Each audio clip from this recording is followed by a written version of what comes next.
설사와 복통이 심하고 이유 없이 식욕이 떨어지고 피로하고 무기력한 증상이 있으신가요? 이런 분들은 크론병일 수 있습니다. 잠깐 컨디션이 안 좋아서 그런 거겠지 하고 대수롭지 않게 생각하다가 결국 증상이 심해져 뒤늦게 병원에 가시고 그제서야 크론병을 발견하시는 분들이 많습니다. 오늘 영상에서는 내가 크론병에 걸렸는지 구분하는 방법과 치료 방법까지 모두 알려드리겠습니다.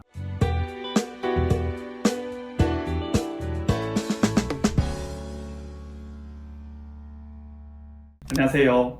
한약의 소리 한의학 박사 김조영 원장입니다. 크론병은 입에서 항문까지 소화기관 전체에 걸쳐서 어디든지 발생할 수 있는 만성 염증성 장질환입니다. 대장 점막이나 점막 하층에만 염증이 생기는 궤양성 대장염과 달리 염증이 장의 모든 층을 침범하며 병적인 변화가 분포하는 양상이 연속적이지 않고 드문드문 나타나는 경우가 많습니다. 대장과 소장이 만나는 부인 회맹부에 질환이 발생하는 경우가 가장 흔하며 그 다음으로 대장, 회장, 말단부, 소장 등에서 흔히 발생합니다. 병적인 변화가 회장과 맹장에 같이 나타나는 경우가 40에서 60%로 가장 흔하고요. 소장에만 염증이 생기는 경우가 30%, 대장에만 발생하는 경우가 10%에서 25%를 차지합니다. 크론병의 원인은 아직 정확하게 알려지지 않았습니다. 환경적 요인, 유전적 요인과 함께 소화관 내에 정상적으로 존재하는 장내 세균총에 대한 우리 몸의 과도한 면역 반응으로 인해 생기는 것으로 추정되고 있습니다. 그리고 크론병과 흡연이 밀접하게 관련되어 있습니다. 크론병에서 흡연이 질병의 발생을 촉진하며 흡연자의 경우 수술을 받은 이후에도 재발률이 높고 증상이 더욱 악화됩니다. 크론병 증상이 단순 소화불량이나 복통, 설사처럼 별것 아닌 것처럼 느껴질 수 있기 때문에 본인이 크론병에 걸린 줄도 모르는 분들도 많으실 텐데요. 평균적으로 병에 걸리고 나서 1년이 지나서야 병원에 가서 진단을 받으신다고 합니다. 방치하셨다가는 점점 증상이 악화되어 농양, 누공, 장협척과 같은 합병증이 생길 수 있으니 초기에 진단하여 치료받으시는 것이 중요합니다. 크론병이 걸렸을 때 가장 흔히 호소하는 증상은 설사, 복통, 체중 감소이고요. 전신세약감, 식욕부진, 미열 등을 동반하기도 합니다. 더불어 관절염, 결절 홍반, 궤저 농피증 등의 피부 증상, 홍채염, 포도막염 등의 안구병변, 섬유화가 일어나 담관벽이 두꺼워지면서 담관이 좁아지거나 협착이 생기는 경화성 담관염, 신장결석 등의 장관외 증상도 자주 나타납니다. 이러한 증상이 만성적이고 재발하는 경향이 있어 몇 주 또는 몇 달 동안 지속되며 주기적으로 악화됩니다. 그래서 크론병은 휴지기와 활동기로 나뉩니다. 증상의 종류와 정도는 환자마다 워낙 다양하며 증상은 서서히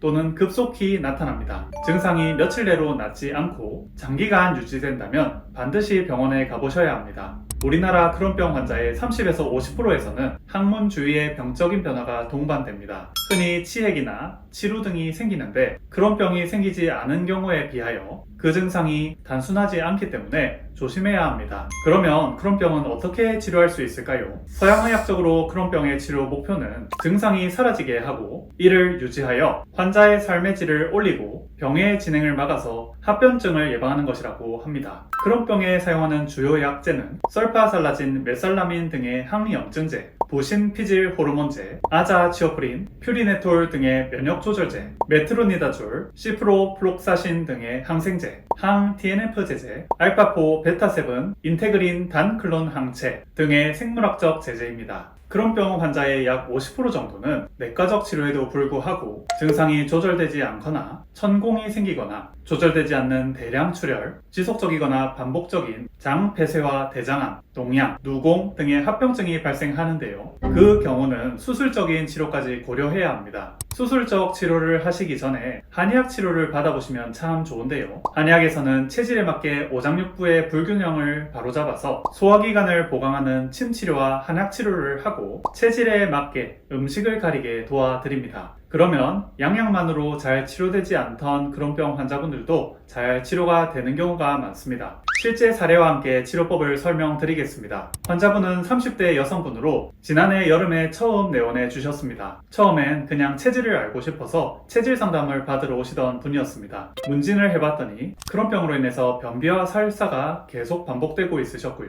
잠은 잘 주무시며 입맛이 없고 하루 3번, 한 번에 반 그릇 정도 식사를 하십니다. 소화가 잘 안되고 자주 배가 아프고 과식을 하거나 신경을 쓰시면 체하십니다. 미지근한 물을 주로 드시고 추위 더위를 둘 다 싫어하시며 더우면 주 증상이 심해집니다. 손발이 차갑고 잘 어지러우며 얼굴에 여드름이 많으셨습니다. 특히 턱 밑에 뾰루지가 많으셨는데요. 턱 밑에 뾰루지가 있다는 것은 위장경락과 대장경락에 염증이 많다는 신호였습니다. 생리통이 자주 있고 생리주기가 불규칙하다고 하셨습니다. 그리고 냉도 있으셨습니다. 혀를 살피니 이빨 자국이 있었고 백태는 적당히 껴있으며 혀 아래 정맥이 살짝 있었습니다. 부종과 가벼운 어혈을 혀를 통해 확인할 수 있었습니다. 맥을 짚어보니 안으로 깔아져 있는 침맥, 분당 박동이 느린 지맥, 맥관이 얇은 세맥이 나타나서 오장에 현재 혈액이 몰려있고 몸이 차며 혈액이 부족함을 알 수 있었습니다. 혈액이 부족하면 추위와 더위 둘 다 많이 타게 됩니다. 마치 분지와 바다를 비교하면 분지가 온도 변화가 심한 것처럼 말입니다. 폐와 간에 허혈이 떠있고 심장, 위장, 췌장, 대장, 소장, 신장, 방광에는 열이 부족했습니다. 체질은 소음인이었습니다. 소음인에게 맞는 체질식을 추천해드리고 생강차를 많이 마셔서 장을 따뜻하게 하실 것을 권해드렸습니다. 그렇게 체질 상담만 받으시고 가셨습니다. 그러다 올해 봄쯤에 저희 한의원을 환자분께서 다시 찾아와 주셨습니다. 크론병이 너무 심해지셔서 도저히 안 되겠다고 말씀을 하셨습니다. 최근 크론병이 활동기이고 병원을 다니시면서 약을 드시면 그동안은 좋아졌었는데 이번에는 2주가 지나도 차도가 없어서 오셨다고 하셨습니다. 다시 한번 설진을 했습니다.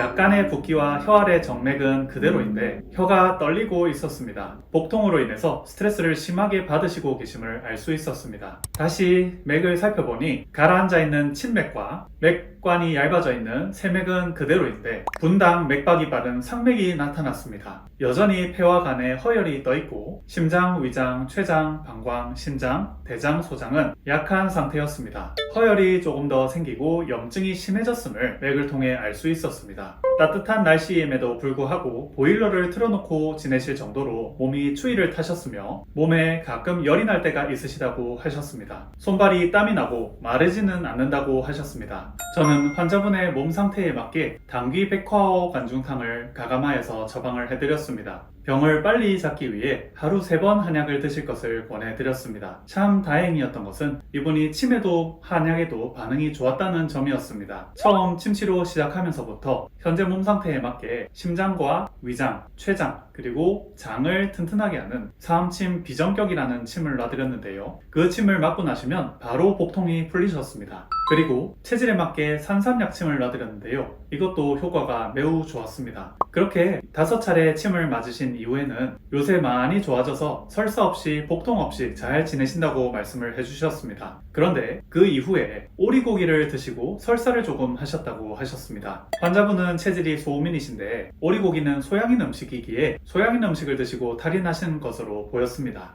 한 번 더 침을 맞으시고는 10일 후에 다시 찾아오셨는데요. 많이 좋아지셔서 설사와 복통 둘 다 없으셨다고 하셨습니다. 현재도 환자분은 꾸준히 치료를 받고 계시고요. 좋은 컨디션을 유지 중이십니다.